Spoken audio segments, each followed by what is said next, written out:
Acompáñenme a abrir en su Biblia en Primera de Juan, capítulo 3. Y voy a estar leyendo el verso 8. Gloria al nombre poderoso de Jesucristo. La gloria sea para Dios. Alabado sea el nombre de Jesús. ¿Alguien puede alabar la gloria del Señor? ¿Alguien puede alabar la gloria de Dios? Vamos a leer la palabra del Señor, honrando al Padre, honramos al Hijo y al Espíritu Santo. ¿Alguien dice amén? Dice la palabra del Señor: sin embargo, cuando alguien sigue pecando, demuestra que pertenece al diablo, el cual peca desde el principio.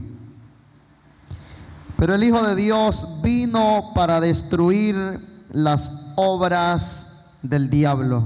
¿Alguien entendió lo que oyó? Oré conmigo. Padre, en el nombre de Jesús, esta es tu palabra. Señor, yo te pido, Padre, que nos puedas ministrar.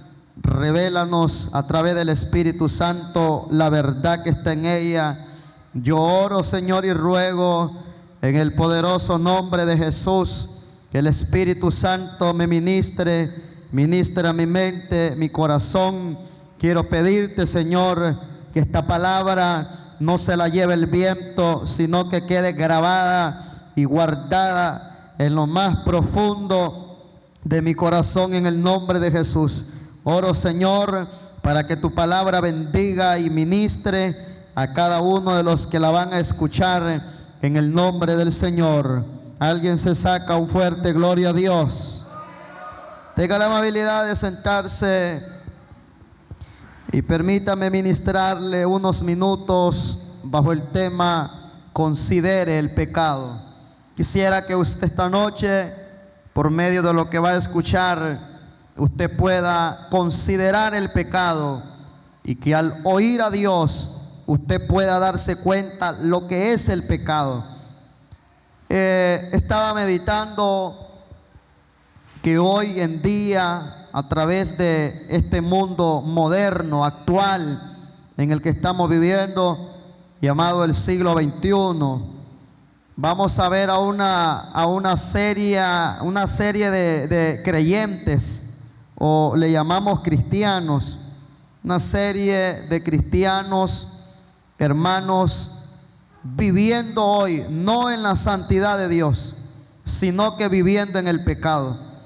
Por eso es que Juan dice: cuando alguien sigue pecando, aunque esté dentro de la iglesia, no puede decir que es de Cristo, porque a Cristo no le pertenece.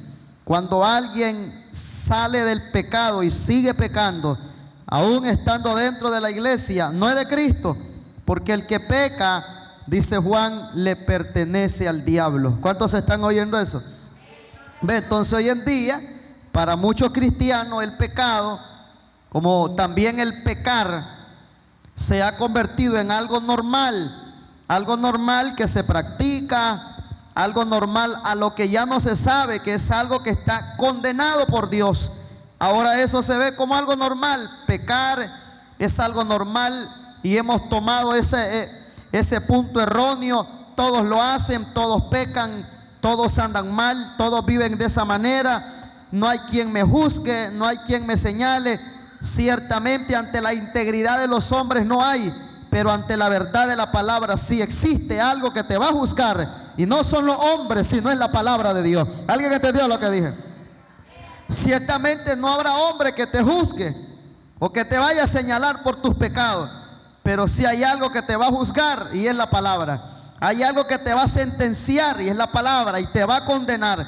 Y en el día del juicio, la misma palabra es la que te va a sentenciar, y la misma palabra es la que te va a condenar por tus actos. O sea, las reglas y las leyes de Dios son las que van a enjuiciar a los que, creyendo que estaban en Cristo y que era algo falso, sino que aún murieron en la iglesia, pero murieron siendo parte del diablo todavía. Hay poder en Jesús.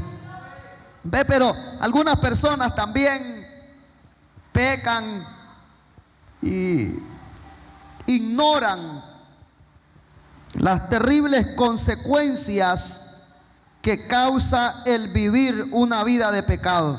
Yo quisiera que entendiéramos con mucha madurez que el pecado, así como es pecado y de la manera como lo pinta el originador del pecado, el pecado es algo que con el tiempo va a traer serias y terribles consecuencias para el que lo practica. Habrán una serie de personas hoy viviendo calamidades. No son pruebas, no son pruebas, no es un proceso. Seguramente son las consecuencias de su propio pecado. Hay poder en Jesús. Algunas personas han confundido las consecuencias de sus propios pecados en los que decidieron vivir, porque el Señor ha puesto delante de nosotros algo que se llama decisión. Si usted quiere vivir en pecado, tiene la libertad de hacerlo de la manera a como usted quiera. Vivir en santidad, también tiene la libertad de hacerlo. Pero sea cual sea la decisión que usted tome, encontrará en una muerte y en la otra encontrará vida. En una encontrará bendición y en la otra maldición. El ser humano, hasta cierto grado, se ha decidido, cegado por el diablo, a llevar el camino cuando mañana lamenta dolorosamente una mala decisión que ya le fue advertida. Hay poder en Jesús. Romanos 6:23 dice: porque la paga del pecado es muerte, mas la dádiva de Dios es vida eterna en Cristo Jesús, Señor nuestro. ¿Usted se ha preguntado qué es el pecado? En algún momento usted se ha preguntado qué es el pecado, y usted dice: el pecado es desobediencia. Está bien, pero según lo que dice Pablo, usted se ha preguntado qué es el pecado. Pablo responde, dice: el pecado significa tu propia sentencia de muerte. Cada vez que usted peca, usted está firmando su propia sentencia de muerte. Aunque Dios sea vida y aunque su nombre significa vida, cuando usted lo sigue a Él, usted tiene vida. Pero cuando usted sigue el pecado, usted firmará la propia sentencia de su destrucción. Hay poder en Jesús. Bueno, porque usted sabe que la palabra muerte significa separación. O sea, el pecado te va a separar de todo, no solo de Dios. Te quisiera alertar que el pecado no solo te aleja de Dios, el pecado te aleja de todo. Si fuese posible, acaba con todo lo que tienes cerca. El pecado te va a alejar de tu familia, de tus hijos y de todo.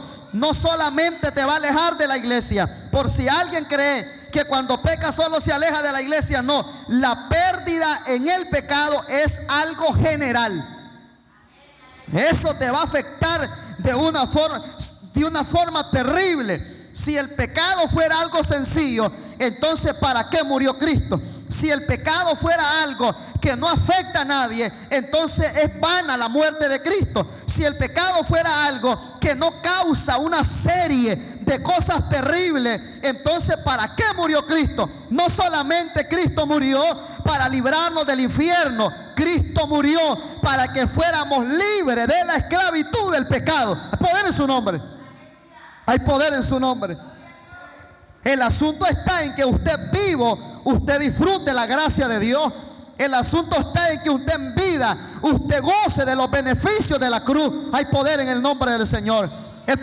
El problema está que muchos cristianos no gozan, no disfrutan los beneficios de la cruz por las torturas en las que viven, por llevar una vida de pecado. Yo quisiera decirle que hay un dicho muy viejo que dice: al que al diablo le sirve, mal le paga. ¿Quién ha terminado bien después de pecar? ¿Quién ha terminado bien después de hacer cosas ilícitas? ¿Quién ha terminado bien después de seguir las incitaciones del diablo? No existe alguien que diga: yo salí bien. Alguien que diga: gloria a Dios. Entonces, ¿qué es el pecado? Muerte. Entonces, muchas personas abrazan Sí, usted tiene que oír esto.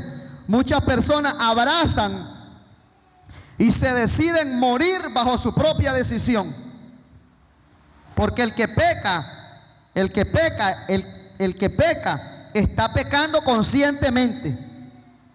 Usted no está haciendo nada porque no se dé cuenta, usted sabe lo que está haciendo. Yo quisiera que usted entendiera que Adán y Eva sabían bien lo que estaban haciendo. Lo sabían mejor que cualquier persona de hoy, que lo que estaban haciendo era algo que no debían hacer. Pero usted dice, pero ahora ¿quién anda bien? Que su vida o su salvación no está limitada a quien ande bien. No sé si yo entendí eso. El problema es que ahora tenemos un argumento. ¿Quién anda bien? ¿Quién es el que anda recto? ¿Quién es el que camina correctamente? Si todos andan mal. Esa no es la idea que la Biblia tiene en cuanto al pecado. La Biblia dice, Romanos 3:23, por cuanto todos pecaron, están destituidos de la gloria de Dios. ¿Querés perder todos los beneficios de la cruz? Seguí pecando, seguí pecando, seguí pecando, seguí haciendo tu gusto. Date gusto y haz lo que te dé la gana, pero date cuenta que pronto te va a venir la lluvia de consecuencias y vas a dar un ay al cielo, un ay de dolor, y va a ser un ay de remordimiento, no de arrepentimiento. Porque hay gente que grita, pero no es de arrepentimiento. Porque si fuera verdad que te estás arrepintiendo, dejaras de hacer las cochinadas que estás haciendo. Si fuera verdad que amás a Dios, dejaras de ir tras la basura en la que estás yendo. Alabados a Dios. Que alguien diga aleluya. Usted sabe que muchos pecaron en la historia bíblica. ¿Usted sabe eso? Muchos pecaron en la historia bíblica. Pero te dice, pastor, pero muchos pecaron y ahí está entre ellos el que enlista el número 1 de la lista mayor, y ahí encontramos a David como el hombre que enlista el número 1, y ahí encontramos a David en un acto de asesinato, pero también de adulterio. Por eso le digo, el pecado es una cosa que pareciera bonita, pero es una cosa horrorosa. El pecado pareciera que es una cosa linda, pero el pecado se viste de lindo, pero el pecado sigue siendo pecado y es del diablo, y bueno solo Dios y malicioso el diablo.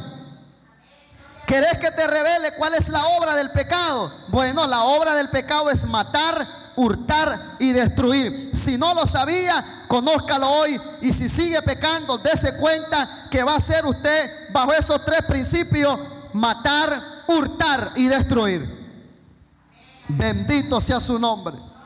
Entonces ahí está enlistando la primera lista David, de los muchos en la historia bíblica que pecaron. Y usted dice, pero si arrepintieron, pastor. Si usted conociera el contexto y la historia, bajo el contexto en el que ellos se arrepintieron, y si usted viera que ellos se arrepintieron bajo una crisis de dolor, bajo una crisis terrible. Nadie de aquellos en la historia que pecaron o le fallaron a Dios, póngale usted ser humano, póngale débiles, ponga usted de carne y hueso. Por eso es que Pablo dice, fortaleceos en el Señor y en el poder de su fuerza, para que puedan resistir en el día malo. Y habiendo salido de una situación de pecado, manténgase firme, porque por vencidos se dan los flojos, pero no el diablo. Manténgase firme, porque va a volver a venir el ataque. Pero muchos de ellos se arrepintieron bajo una crisis. Hay muchas personas que han tenido que arrepentirse bajo una crisis después de un pecado. Así como dice la escritura, como dice la escritura en Jericó 4:8, después de un gustazo, un trancazo. ¿Alguien entendió eso? Después que se dio un gustazo, viene el trancazo. Porque el pecado es un gustazo, pero después viene el pencazo, para ponérselo en otra interpretación. Hay poder en Jesús. Hay poder en Jesús. Hay poder en Jesús. No vaya a olvidar esto. Esto lo dice Nínive 8:5. Al que al diablo le sirve, mal le paga. Siga siguiendo lo que el diablo le dice. Haga lo que el diablo le dice. Y un día el diablo te va a demostrar el odio que tiene él en su corazón. Cuando te vea acabado y arruinado, te va a decir, ahí está el problema, por no haber seguido la voz de Dios. Ciertamente Dios quería todo lo mejor para vos, pero vos buscaste tus propios males. Salomón dice aquí que Dios hizo al hombre perfecto y bueno, pero el hombre es el que se corrompe buscando las cosas que no debe de buscar. Quiere vida, quiere bendición, quiere paz, quiere prosperidad y éxito. Busque al autor de la vida, al autor del éxito, al autor de la bendición. Ya se sabe que no es fácil esta vida, pero sí es posible caminando con Cristo. ¿Cuántos dicen aleluya? Dice Proverbios 28:13: los que encubren sus pecados, ocúltelo de quien usted quiera. Ocúltelo, ocúltelo. Cambie de chicle a veces que a usted le dé la regalada gana. Váyase a un lugar a donde nadie lo conozca y haga su gusto. El problema es que David dijo un día en una oración en el Salmo 139: ¿a dónde me podré escapar de la presencia de Dios si en todo lugar está Dios? ¿Tú crees que no te tiene anotado Dios todas las chanchadas que has hecho? ¿Tú crees que Dios no llega hasta ese lugar? Si David dijo, aunque me fuera a las profundidades de la tierra, ahí está Dios. Porque a veces el ser humano se cree más astuto que Dios o más inteligente que Dios. Le podés meter esa guayola a tu marido, a tu mujer, se la podés meter y te la puede creer, pero a Dios nadie le va a meter algo, porque Dios lo sabe todo. Hay poder en Jesús. Metele esa guayola a tu marido borrando los mensajes, metele esa guayola a tu mujer borrando los mensajes, pero a Dios no se la vas a meter. Usted si está oyendo esto que dije esta noche. Pues los que encubren sus pecados no prosperarán. No, ni estés esperando que no te irá bien. Vas a decidirte por esa vida cochina. No estés esperando que te vaya bien. No estés esperando. Yo no he leído que la Biblia dice que el ángel de Jehová acampa alrededor de los que pecan. El ángel de Jehová acampa alrededor de los que le temen y los defiende. No estés esperando que Dios te venga a ayudar cuando tú andas en un solo romance con tu diablo. Andas en una sola de amoríos con tu diablo. Yo quiero que usted tome esto con seriedad y lo tome en serio y con mucha madurez. Pero Dios no es prostituta de nadie. No sé si escuchó lo que dije. Dios no es prostituta, ni mucho menos es plato de segundo lugar. Por eso es que Jesús dijo, nadie puede servir a dos señores. O es del diablo o es de Cristo. Bendito sea Dios.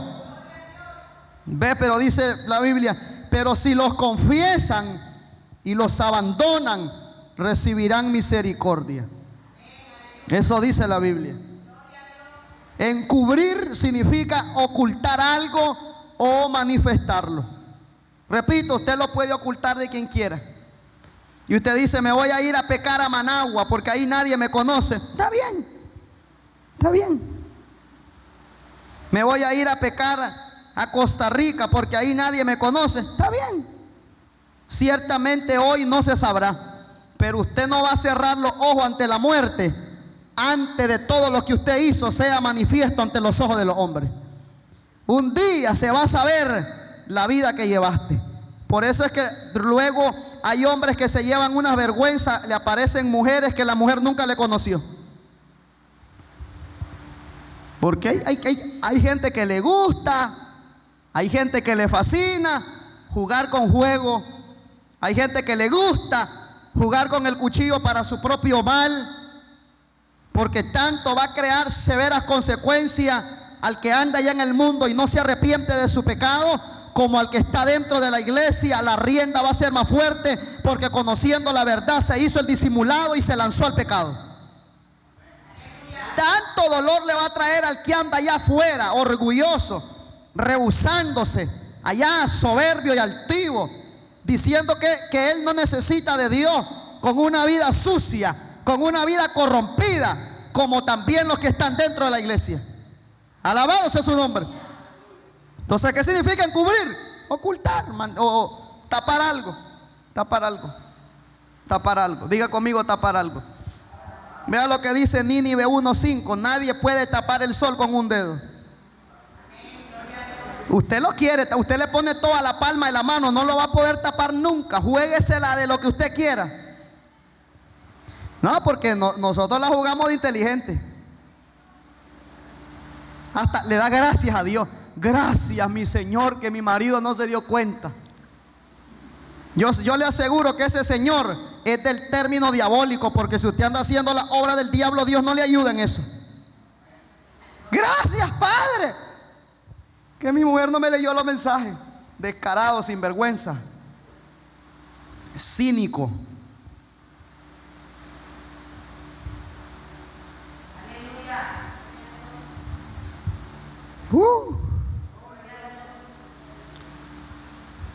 Ay, casi me da un infarto. El infarto le va a dar cuando se pierda por andar de sinvergüenza. El Salmo capítulo 19 verso 12 dice: ¿quién podrá entender sus propios errores? ¿Quién? Y le dice David: líbrame de los que me son ocultos. Y dice el Salmo 69:5: Dios, tú conoces mi insensatez. ¿Quién la conoce? Tú conoces mis brutalidades. Tú conoces las salvajadas que cometo, le dice David. Le dice: Señor, ¿quién más conoce las salvajadas que cometo? Tú eres el que sabes las trastadas que estoy haciendo. Y le dice: y tú sabes todas mis imprudencias y mis locuras, pero también tú conoces mis pecados, y no existe algo ante ti que te sean ocultos. ¿Quién le dijo a usted que hay cosas que Dios no las sabe? Todo lo sabe. Todo lo sabe. Y no es como dijo un predicador un día: Dios manda un ángel para que lo persiga y que le informe. Eso lo hace el diablo, porque el diablo no es omnipresente. El diablo sí tiene que mandar a sus alguaciles a que nos persigan para que lleven información, pero Dios no, porque Dios es Dios y Dios es omnipresente y está en todo lugar a través de su presencia. Dios no necesita mandar un ángel para que a usted lo persiga. Ahorita mismo ya el cielo está siendo testigo de los pensamientos que usted está teniendo. Si usted quisiera saber cómo es de responsable Dios, que ya Dios sabe hasta el pelo o los pelos que el peine le arrancó hoy antes de venir al servicio. Y si usted anda botando el pelo, ya Dios sabe cuántos tiene en la cabeza. Eso dice lo que dijo David: Dios conoce mi acostar y mi levantar. Dios conoce mis pensamientos hasta dormido. Por si hay alguien que cree que a Dios se le puede meter gato por liebre, a usted se lo meten, pero no a Dios. Me voy, porque me quedan viendo serio. Dios los bendiga. Consideremos el pecado, porque el pecado no es nada lindo. Es mejor esforzarse, es mejor resistir, es mejor pararse duro, es mejor sacrificarse. Y si se va a sacrificar por algo, no lo haga por algo humano, hágalo por su propio bien. ¿De qué me sirve ser fiel si mi marido es corrupto? Sí nos sirve. Sí nos sirve. Porque usted primero tiene que serle fiel a Dios. Hay poder en Jesús.